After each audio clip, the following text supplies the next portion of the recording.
Olá, pessoal. Estamos começando a nossa aula, né? Mas estamos tendo problemas, claro, com essa mudança vindo dos Estados Unidos para o Brasil. Estamos tendo alguns probleminhas aqui com a nossa projeção aqui atrás. Então, eu espero que dentro de alguns minutos, alguns segundos, a gente resolva essa situação, enquanto eu aguardo a chegada de cada um, né? Então, muito bom, sejam bem-vindos. Alô, Marcelo. Isso aí, companheiro. Estamos aqui na batalha. Beleza. Bom, eu espero que o computador funcione para que eu possa projetar as aulas. Alô, é bom estar com vocês dois aí. Tudo tranquilo, né? Para domingo, com a graça do Senhor. Amém. Muito bem. Vou mexer um pouquinho mais aqui para ver se eu consigo fazer isso acontecer aqui. Um momentinho.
Olá, pessoal.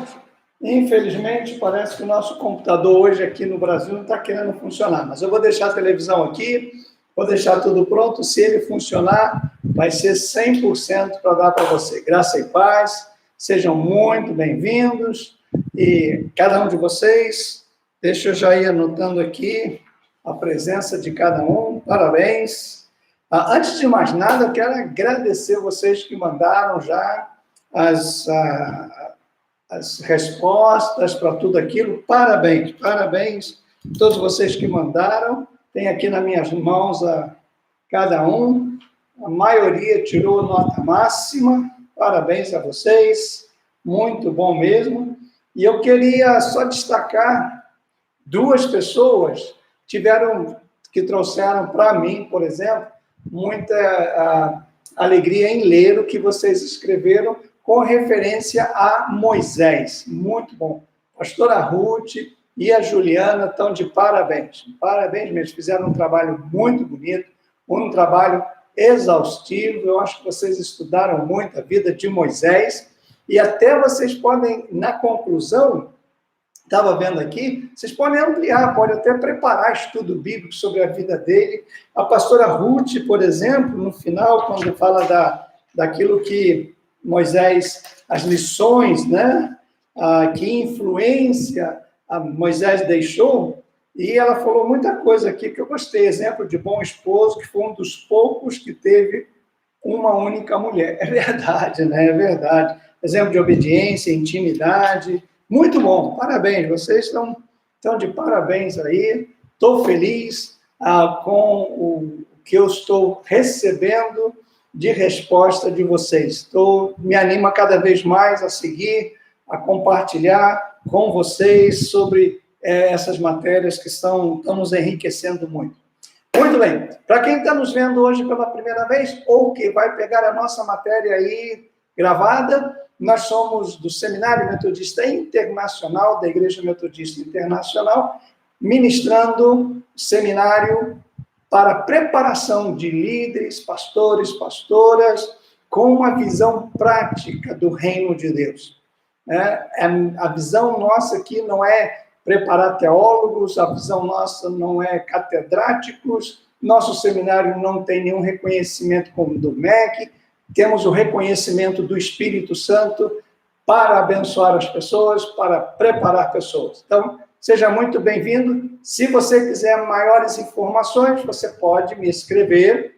Meu e-mail é gcarvalho52@gmail.com ou mandar uma mensagem pelo WhatsApp 24 98829 0755. E aí eu passo todas as informações para vocês, tá bom?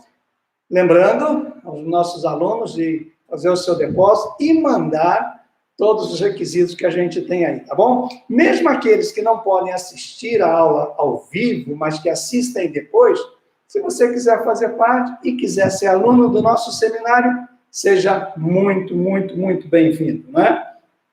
Ok, vamos lá então. Vamos começar a nossa segunda aula de hoje. Nós paramos, na semana passada, nos primeiros 2 métodos de estudo bíblico. Deixa eu dar uma lida aqui, porque agora está bem pequenininha a letra, para ver se alguém tem alguma pergunta, tem algo, então você pode me falar a qualquer momento, tá? Falei que eu ia anotar as presenças de vocês já de uma vez, e a qualquer momento vocês podem falar comigo, né? A Cleide eu ainda não a vi, mas aqui o Paulo César, pastora Ângela, Rosana, muito bom. Vamos lá. Marcelo está aqui, a Márcia, não sei se o Paulo César, a Rosana, quem mais? Deixa eu ver aqui. Felipe, muito bem. A Ricardo também está aí, exatamente. A Maria Márcia e a Juliana, não sei se elas estão. O Rodrigo está aí, estou vendo a pastora Ângela. Está aí o Rodrigo, muito bom, seu Rodrigo. Estou sentindo falta dos seus trabalhos. Você escreve muito bem, viu? Muito bem mesmo. Rodrigo soma muito para nós, viu, Rodrigo? Escreva bastante, faça para a gente aí, tá bom? Muito bom, graças a Deus. Vamos lá. Vamos então na nossa segunda parte. Se o nosso computador funcionar, vocês vão ver a imagem. Se ele não funcionar, fica só a gravação. Vamos lá então. Vamos no terceiro método de estudo bíblico. Só para dar uma recapitulada, né? Os métodos de estudo bíblico são importantes para a gente evitar heresias, para a gente... Juliana, perfeito, Júlio. Muito bom. Isso aí. Para a gente evitar heresias, para a gente não forçar uma interpretação, para a gente não procurar na Bíblia aquilo que a gente quer que ela diga, porque isso é muito comum hoje. As pessoas fazem uma coletânea de versículos e diz, a Bíblia diz. Veja só, nós vamos ter uma matéria daqui a 3 meses chamada exegese, que a gente aprende que você não pode procurar versículos e fazer uma coxa de retalho, dizer, a Bíblia diz isso. Versículos isolados são a base de todas as heresias que a gente ouve por aí. Então, é muito importante os métodos para a gente entender o contexto, tanto o contexto literário, como o que vem antes e vem depois, como o contexto histórico, de como aquilo tudo se deu. Então, existem muitos métodos, né? Nós vamos analisar 8 métodos, né? Já analisamos 2, hoje nós vamos analisar mais 5, e na próxima semana nós vamos analisar o método que vai ser dividido em 2 semanas, né? Que é o mais precioso que a gente tem para passar para vocês, tá bom? Então, vamos lá. Cada método você usa de acordo com aquilo que você quer descobrir na Bíblia. Então, se você quer descobrir, quer ter uma intimidade com Deus, quer gastar tempo com Deus, quer que a Bíblia fale ao seu coração, método devocional.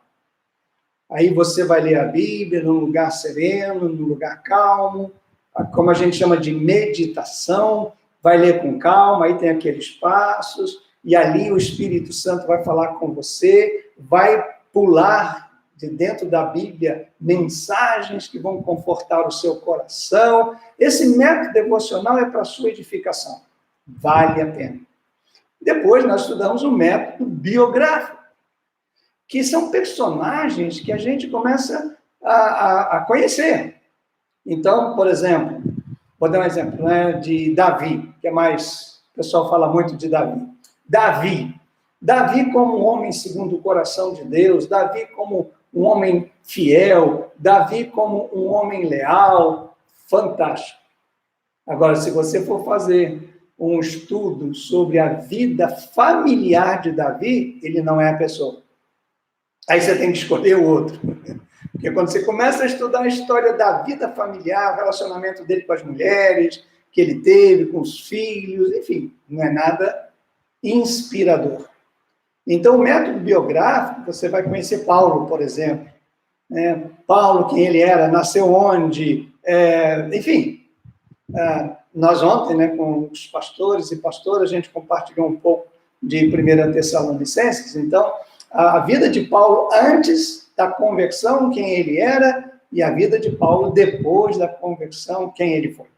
Então, o método biográfico é fantástico. Quem fez, né, da vida de Moisés, você descobriu algo fantástico. Né? Imagina, Moisés, no Egito, no meio de todo aquele paganismo de milhares de deuses, ele foi fiel ao Senhor, aceitava-se a poligamia, ele foi fiel à sua esposa, e como ele conquistou a esposa também é muito bonito. Então, o método biográfico nos ajuda nisso, tá bom? Pastor Luiz Fernando, seja bem-vindo. Rafael, muito bom, Deus abençoe vocês. O pastor Josias, nós estamos sem imagem aqui, porque eu estou esperando ver se o meu computador funciona, tá bom? Me perdoe. Mas vamos seguir. Vamos, então, trabalhar hoje método verso por verso.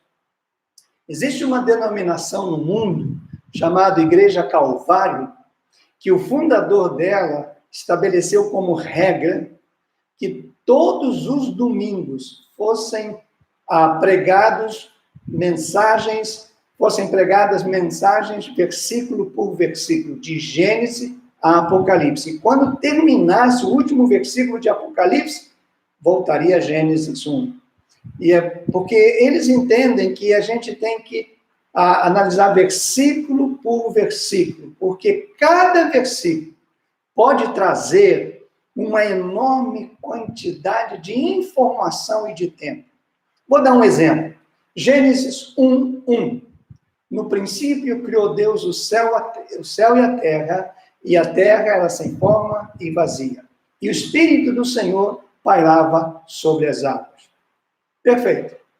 Agora, quando você entra no versículo 2, você vai ver que houve uma distância imensa de tempo entre o versículo 1 e o versículo 2. Quando a gente lê Marcos, por exemplo, a palavra-chave no Evangelho de Marcos é logo, imediatamente, dando um sentido de sequência. Só que quando ele fala logo, não é logo assim, fulano saiu de uma casa, entrou na outra. Existe um espaço de tempo.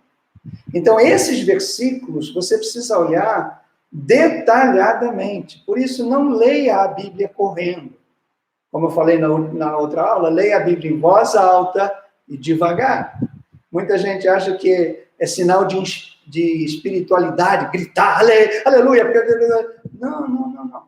Você tem que ler devagar, prestando atenção em certos detalhes, porque às vezes passam despercebido. Por isso, o estudo, verso por verso, e a definição é que esse método é estudar cada versículo dentro do seu contexto imediato.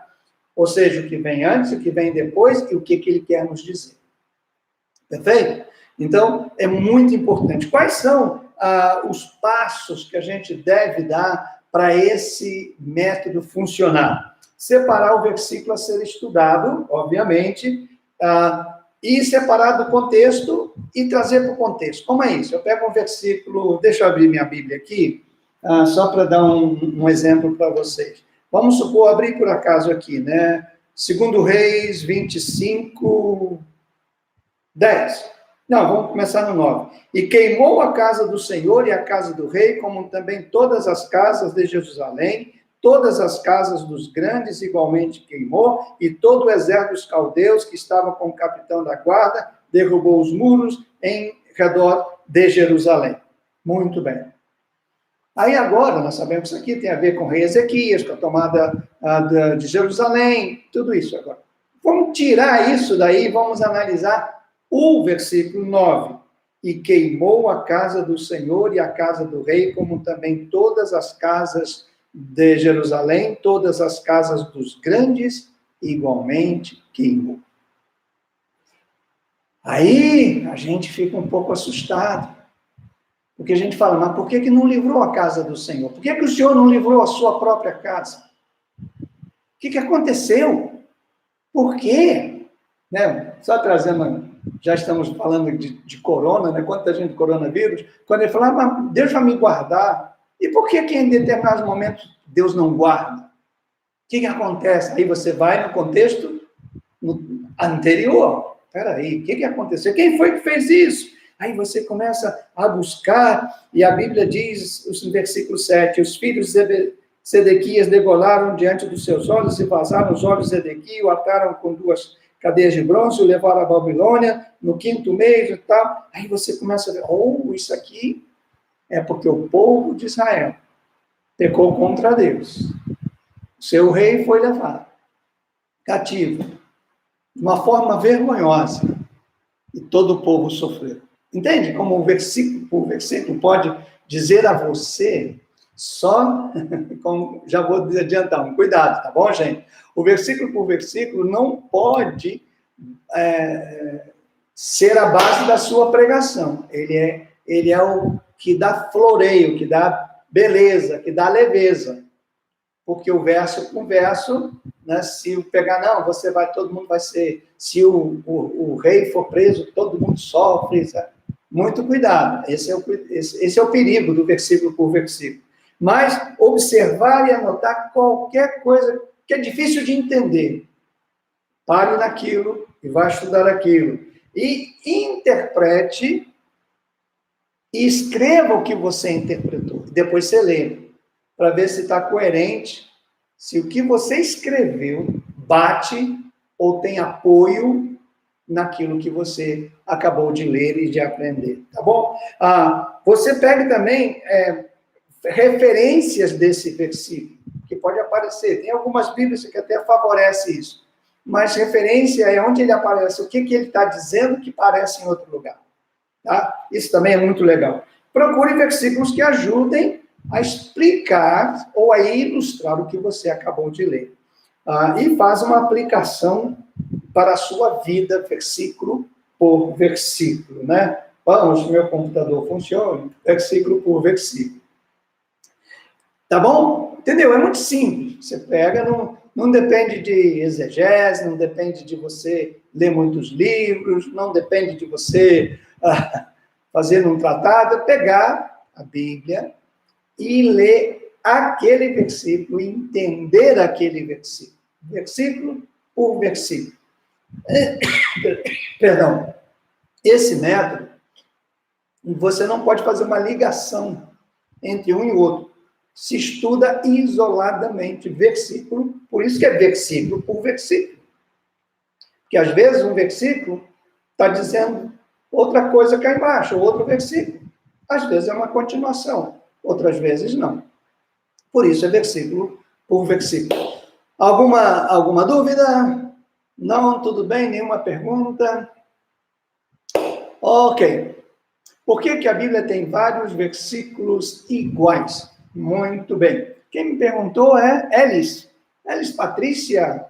Olha, pela primeira vez estou tendo você aqui comigo, que bom. Veja só, os versículos repetidos é uma prova de que houve uma inspiração sobrenatural. Porque a Bíblia a gente sabe, são 66 livros, mas foi escrita por mais de 80 escritores. E ela foi escrita em tempos totalmente diferentes, por pessoas diferentes, culturas diferentes, receptores diferentes, mas a mensagem é a mesma. Então, essa repetição, ela é uma das comprovações de que a Bíblia é algo sobrenatural. Agora, tem textos que são repetidos, porque, por exemplo, tem salmos que você encontra em crônicas. O salmo todo. Tem histórias de reis que você encontra em crônicas e que encontra em reis e que encontra em outros livros históricos. Essa forma de repetição é para dar uma ligação histórica a um evento, a um fato que Deus está revelando. Tá bom? Exatamente. São textos correlatos que se repetem, que se confirmam exatamente isso que você colocou aí, né? Tá bom? Então, vamos lá. Quarto método. É um método que a gente chama método sintético ou livro por livro. Estudamos versículo por versículo e agora estudamos livro por livro. O que quer dizer isso? Veja só, quando não tem livro sequencial, primeiro Reis, segundo Reis, primeiro Crônicas, segundo Crônicas, quando não tem livro sequencial, você estuda somente o livro. Então, você pega Esther, estudar o livro de Esther. Quando você fala de estudar o livro, esse método, ele consiste em dar uma visão ampla, global, do livro dentro da Bíblia. Não é só do livro, o livro dentro. Por que o livro de Esther, que não aparece a palavra Deus, está no livro sagrado que não fala aparentemente nada dele? Então, você vai estudar Esther. Aí você vai entender, aí tem uns personagens fantásticos, Mardoqueu, a Esther, você tem aí, né, a esposa do rei, que agora me fugiu o nome, né? Então, assim, esses personagens vão trazer uma mensagem. Então, eu vou estudar o livro todo. Qual é a mensagem do livro? O que o livro traz de curiosidade? O que o livro traz de diferente? O que o diferencia? Se é o tempo, se é o autor, se é a mensagem, se são os receptores. Então, isso vai enriquecer o nosso conhecimento tremendamente. Tremendamente. Estudar livro por livro. Olha, gente, ler a Bíblia toda é fantástico. E você deve, de uma vez só, a gente vai aprender isso daqui a uma aula, ler a Bíblia toda, maravilha. Mas o melhor para compreender é você ler livro por livro. Então, você escolhe, vamos supor que você não é muito chegado à leitura, escolha um livro menor, você leia e tente estudar esse livro para aprender dele coisas melhores. Esse método é como se nós olhássemos a Bíblia com um telescópio. Tá? A ideia é, o que o autor tinha em mente quando escreveu? Porque o que o Espírito Santo tinha em mente, a gente sabe, revelar Jesus, revelar a mensagem de salvação, a redenção. Esse é o propósito da Bíblia. Agora, o escritor que foi inspirado e iluminado, o que ele tinha em mente? Como que o povo que recebeu essa mensagem reagiu? O que aconteceu antes para que o livro fosse escrito e o que aconteceu depois que o livro foi escrito? Então, isso é muito, muito, muito fantástico. O estudo livro por livro é muito bom, né? Qual é a mensagem principal e etc, etc, etc. Geralmente, eu recomendo que você leia o livro pelo menos 3 vezes. Uma vez rapidamente, uma vez mais lenta e outra vez fazendo anotações, né? Muito bem, Felipe, o senhor pode fazer uma aula extra, um vídeo fora da escola, como montar uma maratona? Não, filha, da quarta vai ser aqui, nós vamos gravar aqui, a quarta aula vai ser para a gente montar uma maratona bíblica. Esse é o meu propósito. Elis, quando um texto que não tem na Bíblia original, como saber se realmente o Espírito Santo nos ensina dentro da Bíblia? Bom, nós vamos entrar numa segunda matéria, eu acredito que seja o próximo mês, sobre bibliologia. E aí nós vamos falar de 2 coisas fundamentais: iluminação e revelação, ou inspiração, perdão. Iluminação e inspiração. Para nós, só para responder a sua pergunta, toda a Bíblia, toda, é inspirada e ela é uma revelação de Deus. Mesmo as traduções. Porque a diferença de um tradutor para um escritor é que o escritor recebeu de Deus diretamente a mensagem e escreveu. O tradutor, ele pega a mensagem e coloca numa outra língua. Nós cremos que o Espírito Santo ilumina, até hoje, as pessoas que fazem as traduções. Então, para nós, as palavras, só quando aparece uma palavra bem complicada, né? Mas, do contrário, a gente sabe que uma tradução, quando você pega uma Bíblia em grego e passa para o português, muitas coisas se perdem. Mas aí é a obra do Espírito Santo para trazer a iluminação. Né? O que é iluminação? É a gente entender a mensagem inicial que Deus colocou no coração do escritor. Isso é iluminação.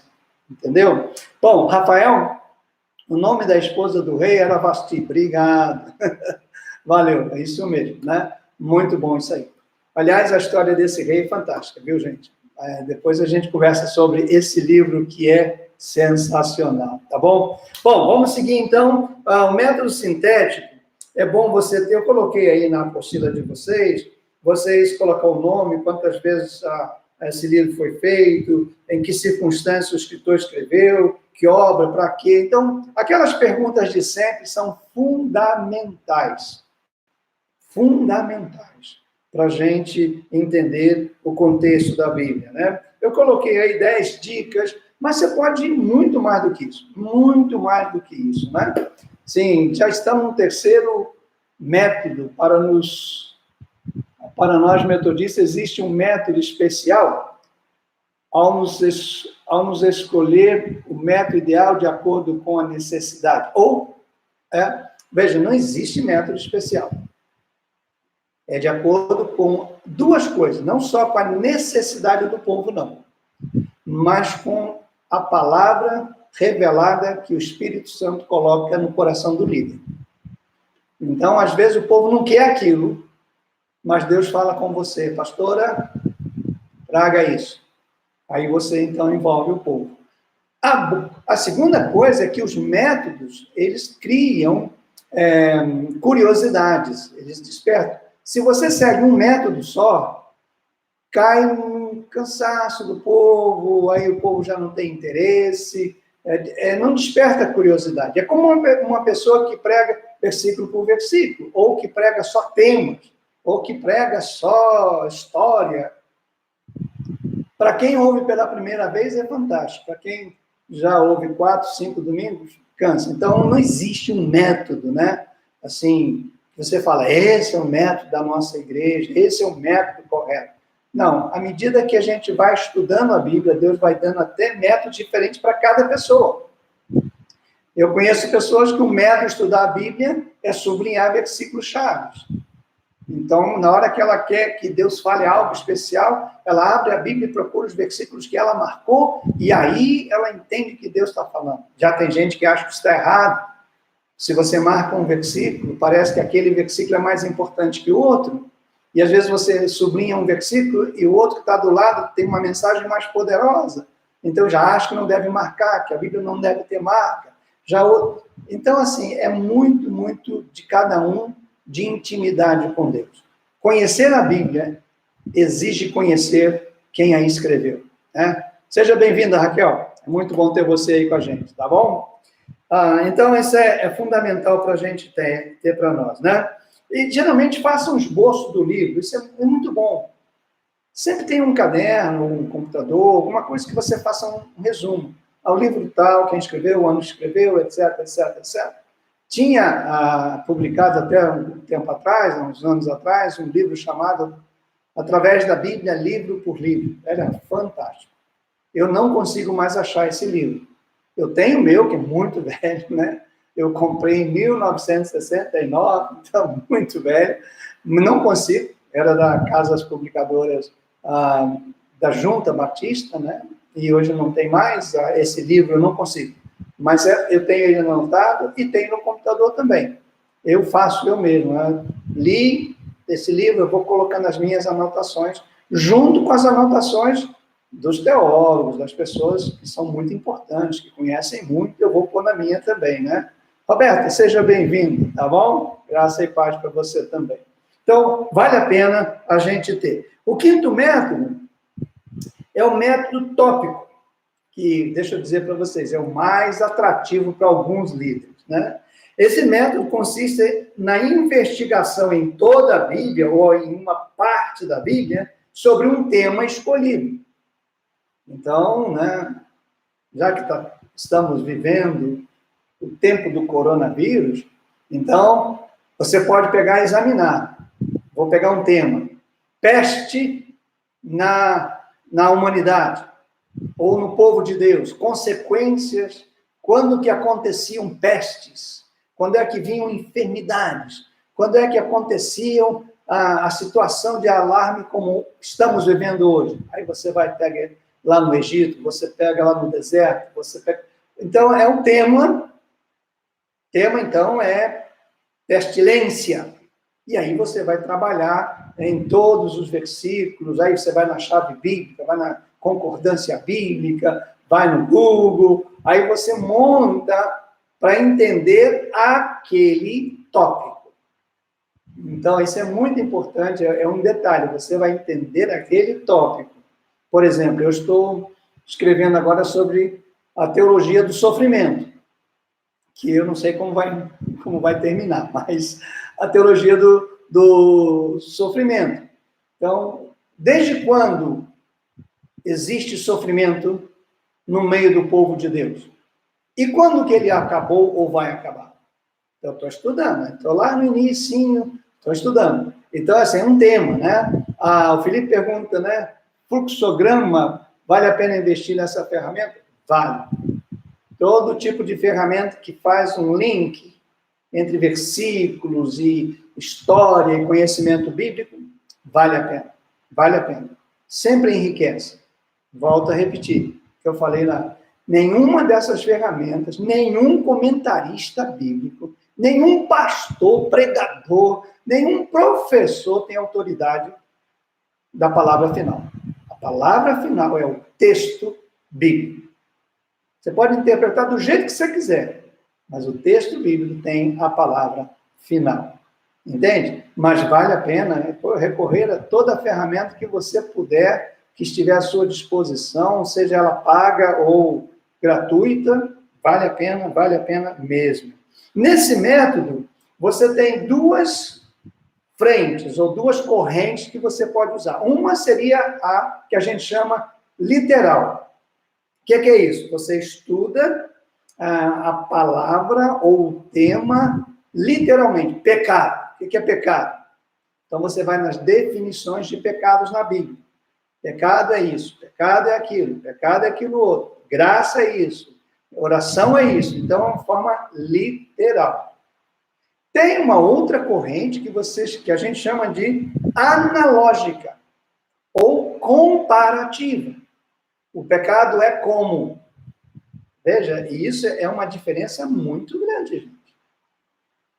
Você falar que o pecado é ou o pecado é como, é muita diferença. Então, uma é analogia, é comparação. Quando você faz comparações, você faz uma comparação para ilustrar a verdade. Então, quando Jesus curou um homem cego, Jesus perguntou a ele, que é uma coisa também inédita, Jesus nunca perguntava, mas perguntou a ele, e você está vendo o quê? Ele disse, eu estou vendo os homens andando como árvore. Ok. E Jesus, então, faz de novo a segunda oração e o homem vê perfeitamente. Isso aí pode dar duas frentes. Você pode fazer isso como uma analogia. O homem que era cego viu os homens como árvores que andam. A árvore pode dar fruto, árvore sem fruto. Aí você pode fazer a analogia que você quiser. Mas o fato é que o homem foi semi-curado. Que muita gente diz, Deus não faz nada pela metade. É um problema. Porque você entra numa afirmação que você baseou num versículo. E fez uma analogia. Então, o tópico é muito perigoso. Eu vejo gente pregar por aí que eu vou te contar. Pega lá, né? Por exemplo, vamos pensar... A caverna onde Lázaro estava. Essa caverna pode ser isso, pode ser aquilo, e aí vem aquelas ideias, poxa, isso vai longe. Vai longe. O tópico, ele é interessante para quem ouve, porque a pessoa que prega sobre tópicos, ela viaja muito. Ela tem que usar muita ilustração, analogia, né? Ela tem que trazer muita novidade naquele assunto. Então, se torna um chamarisco para as pessoas falarem, às vezes, coisas da cabeça e não da Bíblia. Mas é muito bom para estudante da Bíblia. O tópico é importantíssimo para você que é estudante da Bíblia, não para você pregar, mas para você estudante da Bíblia. Eu quero aprender, como eu estou fazendo, sobre sofrimento, porque eu li algo que me chamou muito a atenção. O autor de um livro escrito em inglês, ele falou o seguinte, que os cristãos de hoje não estão preparados para viver a vida de Cristo, uma vida de sofrimento, de aflições. Jesus disse, no mundo tereis aflições. Isso foi uma declaração. Isso significa que todo mundo vai ter aflição sempre. Uau! E ele falou, e nós não estamos preparados para viver. Por isso que quando vem a aflição, a fé diminui, as pessoas blasfemam, abandonam a Deus, culpam a Deus por causa do seu sofrimento. Então isso me chamou muita atenção, eu estou estudando, é um tema. Né? Vocês não vão me ouvir pregar sobre sofrimento, mas eu estou estudando, a não ser que um dia Deus me dê uma palavra de orientação e de sabedoria para superar e viver no sofrimento com alegria, com paz no coração, sabendo que tudo vai passar e um dia estaremos para sempre com o Senhor. A analogia, então, é coisa do homem e não do Espírito Santo. Pastor Ricardo, tudo é do Espírito Santo. Quando você entra na Bíblia, acabou o homem. Sabe quando é que o homem entra? Quando você quer manipular a Bíblia. Quando você quer que a Bíblia diga algo que ela não diz, mas que você acha que ela deveria dizer. Vou dar um exemplo muito simples de um pastor que já faleceu. Né? Ele não gostava que os homens usassem barba. Não gostava. Ele não aceitava na igreja dele que os homens usassem barba. Só que na Bíblia, muitos homens usavam barba. Então, ele começou a fazer um estudo para descobrir no Novo Testamento que a barba tinha a ver com a cultura do povo pagão. Olha só. Então, ele disse, não, o homem cristão, ele não tem cabelos crescidos, e cabelos crescidos significa não crescer onde não deve crescer, não crescer aqui, etc. Sabe? Então, quando você quer que a Bíblia diga algo que ela não está dizendo, isso é obra humana. Mas quando você se derrama nela para ouvir a voz de Deus, é o Espírito Santo que está trabalhando em você, entendeu? Pelo menos esta é a forma como eu entendo quando você vai. Porque se você for estudar a Bíblia com medo de você sobrepor, você está acreditando que o Espírito Santo é menos poderoso do que a sua carnalidade. E isso não é. O Espírito Santo é poderoso o suficiente para dizer o seguinte em Apocalipse: aquele que tirar um tio ou acrescentar um tio a essa profecia será réu do fogo eterno. Então, ele é a supremacia. Então, pode entrar com coragem, que a coisa vai bem. Pastor Adilson, seja muito, muito, muito bem-vindo. Né? Ok. Como eu vou descobrir se é o Espírito Santo que me ensina? Querida, você tem que descobrir se o Espírito Santo está com você. Está em você. Se tiver, é ele. Agora, se não tiver, é sua mente, sua inteligência, sua sabedoria, que também provém de Deus, mas não tem a garantia de entender corretamente a revelação bíblica, né? Pastor Elaine, ok, seja muito bem-vinda, viu? Perigoso isso, mas tem acontecido muito, quando alguém traz a Bíblia para a sua conveniência. Irmã, isso acontece desde antes da Bíblia. Desde antes da Bíblia isso acontece. Né? Porque as pessoas querem que Deus fale o que Deus não falou. E Deus falou isso. Dizem aí, haja paz na paz, quando eu não falei nada. E eu vou dizer uma coisa para vocês. Os profetas de hoje, eu não posso julgar o profeta, mas posso julgar a profecia. As profecias que eu tenho sabido, ainda mais agora nessa época do corona, aí, que tem a profecia falsa, é alarmante. Porque as pessoas querem que Deus fale. E como Deus não fala, então eu falo em nome de Deus como se fosse Deus.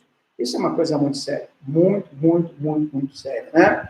Então, isso é fundamental. Quando você cita, Elis, o texto de Corinto, que o homem natural não entende as coisas do Espírito, eu posso afirmar a você uma coisa. Nenhum homem natural tem amor pela palavra de Deus. Nenhum. Se uma pessoa tem amor pela palavra de Deus e deseja estudar, já não é um homem natural, simplesmente. Porque para o homem natural, a Bíblia é loucura. Ele não vai perder 5 minutos lendo esse negócio que ele não entende. Não vai. Agora, se você estuda e você lê, você já saiu da categoria de natural e está vivendo a experiência maravilhosa, uma experiência espiritual, né? Quais são os perigos desse método? Você só estudar os temas que te interessam. Só. E, principalmente, tirar conclusões falsas. Então, esse é o perigo do método tópico, né? Isso é terrível, né, para a gente. Tá? Perguntas? Ok? Vamos seguir. Método sexto. Temos ainda menos de 20 minutos. Método sexto é o método doutrinário, que consiste em estudar as principais doutrinas da fé cristã, fundamentando essas doutrinas na Bíblia e na teologia adotada pela igreja. Bom, aqui nesse método, exige uma diferença. Veja só, Rafael, da mesma forma que as pessoas trazem a Bíblia para a sua conveniência, de igual forma as pessoas têm seu próprio Deus. Obrigado. Verdade. É isso aí, né? Cada um tem o seu deusinho, né? Mas voltando então. Olha, quando a gente esse método difere de igreja para igreja. Porque o método doutrinário, ele leva em conta a revelação bíblica, mas leva em conta a teologia da Bíblia, ou a teologia da igreja, perdão. Então, se eu sou batista, a minha igreja é a igreja batista, eu tenho uma teologia que gerou o fundamento da igreja batista. Se eu sou da igreja Assembleia de Deus, eu tenho uma teologia que fundamenta a Assembleia de Deus. Se eu sou metodista, eu tenho uma doutrina, uma teologia que fundamenta a igreja metodista. Aí eu pego uma doutrina. Salvação. A salvação vai ser entendida biblicamente à luz do texto e à luz da minha teologia. Eu citei essas denominações para poder dar esse exemplo para vocês. Por exemplo, no metodismo, a salvação é pela graça, mediante a fé, mas é pela graça de Deus. Perfeito. Isso a gente entende. Então, essa é a nossa visão. Então, você vai estudar a Bíblia e vai falar aqueles, né, que aceitam Jesus, esses que estão à porta e batem, etc, etc. A igreja, por exemplo, a igreja presbiteriana entende que a salvação é tão preciosa, é algo tão sobrenatural, que é resultado da soberania de Deus. Ele é soberano, o homem vive no pecado. O homem jamais tem condição de salvar-se, de escolher a salvação. É obra exclusiva de Deus, diz a Bíblia. O que convence o homem do pecado, da justiça e do juízo é o Espírito Santo. Então, ele vai entender salvação pela graça, mediante a fé, porém, como uma ação exclusiva de Deus, que vai tocar no coração, vai convencer, etc, etc. Já tem outras igrejas, especialmente os pentecostais, que entendem que a salvação não é suficiente. Você precisa ser salvo, mas precisa ser santo. E aí, então, ele vai conectar salvação, como eles alguns chamam, a primeira bênção, e a santificação como segunda bênção. Isso chama-se método doutrinário. Então, dentro da sua igreja, você pega uma doutrina fundamental, chave, e então você estuda à luz da teologia e, principalmente, né, entendendo que existem 3 categorias de doutrinas. Uma não é, mas eu vou chamar de doutrina. A primeira são as doutrinas universais do cristianismo. Todo mundo crê, Jesus é o Salvador, ponto final. A Bíblia é a palavra de Deus, ponto final. A igreja é a noiva de Cristo. Você tem que estar na igreja, tem que estar ligado, etc, etc. São doutrinas universais. Depois nós temos as doutrinas denominacionais. Isso é que faz a diferença. Por que eu não sou de uma denominação, sou de outra? Porque a doutrina, eu não me adaptaria numa igreja que pensasse diferente do que eu penso biblicamente. Então, eu vou escolher a minha igreja de acordo com o meu entendimento teológico. E tem os costumes que variam de povo para povo, que alguns chamam de doutrina. Né? Como se trajar, como se andar, como se vestir, o que comer, o que beber, etc, etc, etc. Então, você pode pegar nesse método e estudar isso à luz da Bíblia e à luz da sua igreja. Nós temos igrejas que as mulheres usam véu. Elas entendem que a Bíblia é assim e na igreja a mulher usa o véu. Você vai entrar lá, tem que usar véu. Já tem outras igrejas que as mulheres não podem usar calças compridas. Tem que andar só de vestido ou saia. Isso é costume. É costume. Tem igrejas que você não pode beber nada, nem cerveja, nem vinho, nada. Tem igreja que pode. Enfim.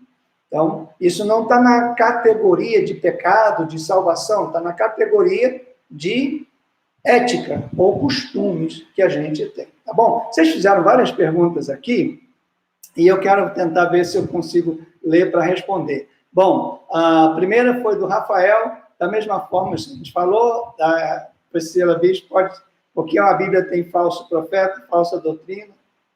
Na Bíblia não tem não, querida. Isso não tem na Bíblia, não. Pastor Elaine, sobre a santificação, a Bíblia diz: seguir a paz com todos e a santificação, sem a qual ninguém verá o Senhor. Beleza, esse texto mesmo. Vamos fazer um exemplo que ela me deu. Versículo por versículo. O que é que vai levar uma pessoa a não ver Deus? É falta de paz com todos ou santificação? A cada igreja vai escolher. Tem igreja que diz: você que não tem paz com as pessoas, se você não leva paz, porque a Bíblia diz: seguir a paz com todos e a santificação. Sem a qual? Qual? É a santificação ou é a paz? Entende? Aí a igreja tem santificação. E santificação também é outra doutrina que tem uma complexidade muito grande. Porque santificação, a palavra santificação é separação.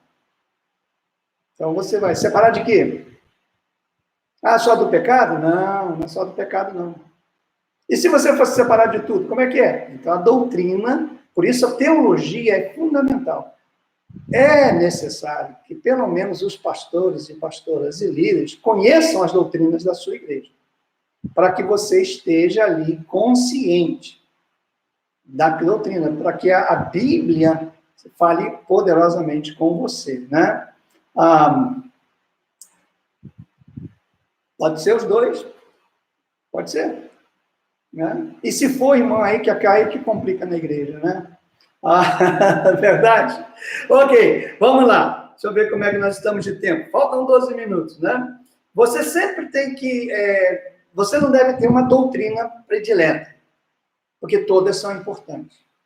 Então, você deve variar. Geralmente em estudo bíblico, por isso que a antiga escola bíblica dominical era fantástica.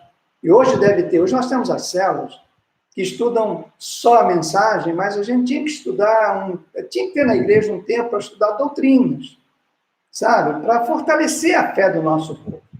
Porque muitos não estão na igreja, se converteram, mas nem têm ideia, né? Não sabem. Outros não valorizam nem o nome da igreja dele, que ele não tem nem ideia por que ele está ali. Entendeu? Porque não conhece a doutrina. Então é muito importante a gente saber disso aí, tá bom? Ok. Lembre-se de que a base doutrinária é o fundamento sobre o qual o cristão vai estabelecer a sua vida prática. Então, você às vezes conhece um homem que diz que é crente, uma mulher que diz que é crente, vai à igreja. Aliás, você acha que ela diz que é crente, porque você viu ele ali tomando uma cerveja, ou indo numa festa. Para você é um escândalo, porque a sua igreja entende que santificação não tem isso. Só que na igreja dele, isso não tem nada a ver com santificação. Entende? E aí é um problema, porque se ele fosse te julgar, ele fala: você é um fanático. Você não entende a Bíblia.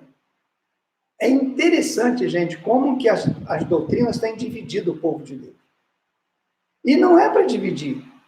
Doutrina é simplesmente para me tornar uma vida prática. Se eu creio que santificação é me abster de tudo, desde a Coca-Cola, desde o café excessivo até a cachaça, faça.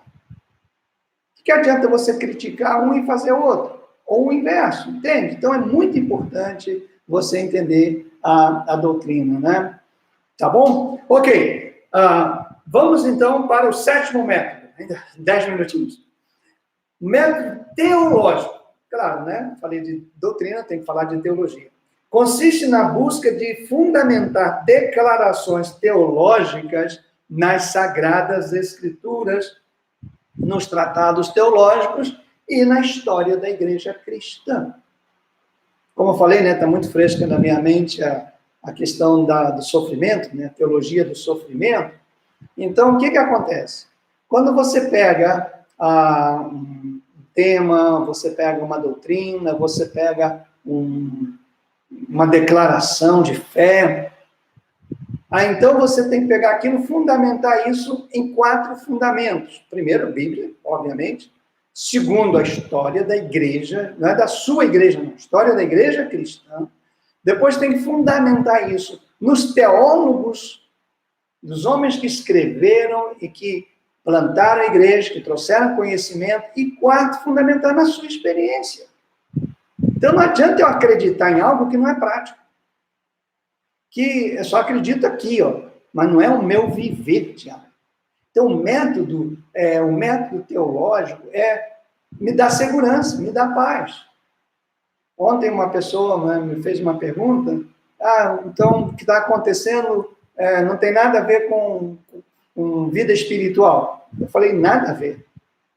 Nada a ver. Porque se você olhar a história da igreja, você já vê que isso não acontece. Se você for olhar as doutrinas que anunciam a vinda de Jesus, o final dos tempos, isso não acontece.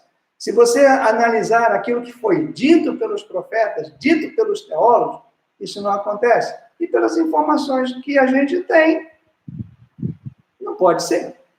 Mas podemos usar isso para aprender coisas espirituais que venham fortalecer a nossa igreja. Então, esse método teológico, ele é fundamental. Nosso seminário tem 8 teologias. Essa de hoje, vocês sabem que toda matéria nossa tem 3 letras e um número. Então, as 3 letras definem qual é a teologia. Então, nós temos a teologia sistemática, composta de 9 itens, que é um sistema que foi criado por muitos teólogos.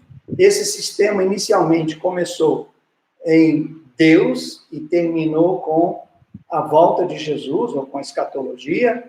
Segundo a nossa corrente teológica, a teologia bíblica do Novo Testamento. Depois temos a teologia bíblica do Antigo Testamento, a teologia prática, a teologia histórica, a teologia exegética, a teologia pastoral, a teologia contemporânea e a teologia prática auxiliar. Então, quando você recebe, está lá, TP, então a teologia prática, TBNT, teologia bíblica do Novo Testamento, TE, teologia exegética, TH, teologia histórica. Porque quando a gente faz o estudo da Bíblia, a gente pega essas partes. Então, dentro da teologia sistemática, onde a gente conhece Deus, como é que ele se revela, etc, etc. Dentro da teologia bíblica, como é que a gente conhece a ação de Deus. Isso é fantástico. Cada teologia, eu tenho procurado intercalar, se vocês observarem as siglas, as letras que vocês têm nas apostilas, eu tenho procurado intercalar uma teologia para a gente não ter uma sequência só de uma, entende? Mas tem mais disso aí, tá bom? Para a gente levar em conta. É desaconselhável. Gente, eu estou correndo um sério risco de colocar isso público, porque eu sei que existem pessoas desavisadas que não vão se matricular e vão fazer o seminário. Eu sei disso. Primeiro, isso não é correto, né? Mas eu sei disso. E como eu quero que essa mensagem chegue a todas as pessoas o mais rápido possível, eu decidi correr o risco. Mas, olha, não é aconselhável que um crente novo, que uma pessoa que não tem base de cultura, não só conhecimento bíblico, mas a própria cultura, estudar métodos de teologia, por exemplo, métodos doutrinários, porque essa pessoa pode se confundir e até se escandalizar com as descobertas. Me lembro de uma pessoa que saiu de uma determinada igreja porque fez um estudo bíblico sobre uma determinada doutrina que ela entendeu ser diferente do que o pastor dela pregou. Então, ela abandonou a igreja e foi um caos. Aí depois fala, o seminário atrapalha as pessoas. Não é isso, é que o seminário precisa que os alunos sejam frequentes, sejam assíduos, façam os deveres, acompanhem os raciocínios da gente, seja humilde para aprender. Porque depois que a gente cresce, a gente acha que sabe tudo, né? Seja humilde para aprender, seja humilde para dizer, puxa, eu pensava errado, ou eu pensava diferente, agora eu quero pensar. Então, esse método não é aconselhável para membro de igreja, esse método teológico é recomendável para quem? Para professores da Bíblia, sejam seminaristas, sejam professores de escola dominical, líderes, para pastores e pastoras, fundamental para ter isso. Tá bom? Tome muito cuidado, viu? Ok. Perguntas? Deixei alguma de lá? Né? Não, né? Todas elas estão... Muito bem, gente. Vamos lá. Vocês têm na apostila de vocês o exercício de fixação dessa semana. Eu ainda tenho 3 minutos, então eu quero compartilhar com vocês sobre isso. Eu escrevi o seguinte: responda as perguntas a seguir e envia para o seminário em 7 dias. E, claro, não esqueça de colocar o seu nome, né? Qual é a importância e quais os perigos do método tópico do estudo bíblico? Então, são 4 perguntas só, tá bom? Mas não deixe para fazer em cima da hora, viu? Volto a dizer, né, o pessoal que chegou, eu já tinha começado, estou muito feliz de receber de vocês esses trabalhos, estão me fazendo muito bem. Aí eu vou agora juntar tudo e vou enviar para vocês com as minhas observações, para o endereço de vocês e com o certificado. Os que já passaram, foram aprovados no mês passado, a teologia pastoral, estou confeccionando os certificados para enviar junto com as respostas de vocês, tá bom? Então, quais são? A primeira pergunta qual é a importância e quais os perigos do método tópico de estudo bíblico? Segunda pergunta, por que é importante para um plantador de igrejas usar um método doutrinário de estudo bíblico? Fala, Bíblia, mas você não falou sobre isso? Bom, agora é uma resposta que você tem que dar pessoalmente. Uma pessoa vai começar uma igreja, vai plantar uma igreja. É importante fazer método de estudo bíblico, método doutrinário de estudo bíblico? Terceira pergunta. Das 8 exigências do método doutrinário, comente 3. Lá tem 8 exigências, comente 3. E a última ao seu ver, qual é a tarefa do ministro, né, daquele que prega a palavra de Deus usando esses métodos, tá bom? Só para você entender, me escreva, coloca seu nome, mesmo que seja no computador, mesmo que você escreva no seu e-mail, coloca o seu nome, tá, para eu identificar. Se quiser escrever as perguntas, pode, se não, você apenas numera e você vai escrevendo. Gente, não precisa ser econômico nas frases, pode ser um pouquinho mais longo, mas não precisa ser um tratado também, né? Mas pode ser, me escreva isso de preferência, né, numa folha datilografada, computador datilografado, isso nem existe mais, você nem lembra disso, né? Isso é coisa bem dos velhos. Então, você manda para mim, porque quando você escreve à mão e manda, é muito difícil para eu arquivar isso, tá bom? Mas, se for assim, seja muito bem-vindo. Deixa eu ver se eu tenho mais alguma coisa. Terminou a nossa aula de hoje. Tem mais alguma pergunta? Não? Ok. Gente, terça-feira que vem vai ser, para mim, né, uma aula especial, né? Boa noite a todos, graça e paz, que o Senhor abençoe muito vocês, tenham uma semana sensacional, aproveite que vai ficar mais em casa, gente, leia a Bíblia, ore, gaste mais tempo com Deus, já que você não pode abraçar muitas pessoas, nem cumprimentar, nem beijar ninguém, faça com seus filhos, com a sua esposa, com seu esposo, com a sua mãe, com seu pai, sabe, toda aquela nossa amizade, né? Faça isso com as pessoas, tá bom? Deus abençoe muito vocês, gente, um grande abraço, e terça-feira que vem, às 10 horas, Seminário Metodista Internacional tem mais uma aula para você. Graça e paz, uma boa noite.